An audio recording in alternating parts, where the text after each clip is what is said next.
আসসালামু আলাইকুম গাইস, আশা করি সকলে ভালো আছেন। তো আমার পরবর্তী ব্লগ ভিডিওতে আপনাকে স্বাগতম।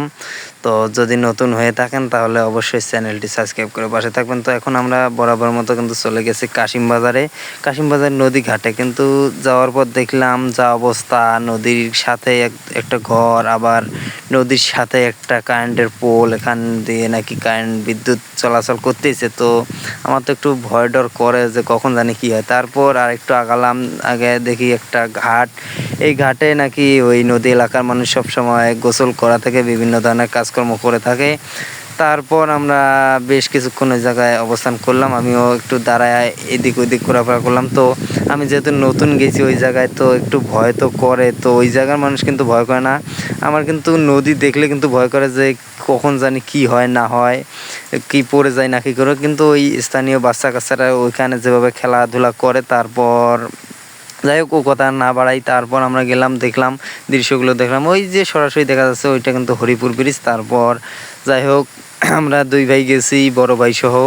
বড় ভাই ব্লগ ভিডিওর কাজ আর কি চালাইতেছে, আমিও এইদিকে চালাইতেছি। দুই ভাই দুই পাশে লাগি পড়ছি, দেখি কি করা যায়। তো সকলে আমার ভাইকেও সাপোর্ট করবেন, আমাকেও। তারপর ওই জায়গায় দেখলাম এক মুরগির বাচ্চা ব্যবসায়ী। তো যাই হোক ব্যবসায়ী ভাইয়ের সাথে কথা বললাম, ভাইও আমার সাথে কথা বললো আমাদের সাথে। তারপর জানতে পারলাম ভাই নাকি ব্যবসা করে অনেক সুখে আছে। তো ব্যবসা হালাল জিনিস, ব্যবসা করা ভালো। তারপর এক চাচার সাথে দেখা, ওই চাচা নাকি ওই জায়গার স্থানীয়, ওই জায়গায় নদীর সাথে ওই চাচারও বাড়ি। তারপর তাকে জিজ্ঞেস করা হলো যে ভয় ডর করে না। তো চাচা বললো কি আর করার, ভয় ডর করলে আর কি জীবন থেমে থাকবে। তো এরই নাম হচ্ছে জীবন। তো যাই হোক চাচার সাথেও কথা বলে ভালো লাগলো। চাচাও অনেকক্ষণ ধরে আমাদেরকে সময় দিল। তারপর আর একটু আগালাম, আগায় দেখি ড্রেজার বালু তোলার কাজ করতেছে।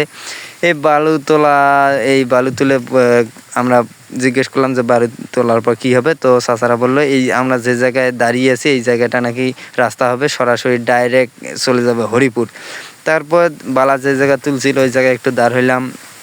দেখি একটু একটু গরম হয়েছে, তো যার কারণে একটু গরম গরম অনুভব করা যায়। তবে বেশিক্ষণ ওখানে থাকলাম না, আবার নেমে গেলাম। যা দেখি একটা বালুর ট্রলি, ওই ট্রলির উপর চললাম। চলার পর দেখি বাতাস। তো যাই হোক ওখানেও একটু গরম ছিল, তার কারণ স্টিলের জিনিসপাতিগুলো ছিল ওই যে ট্রলির, যার কারণে ওখানেও গরম ছিল। বেশিক্ষণ না থাকে ওখান থেকে নেমে গেলাম।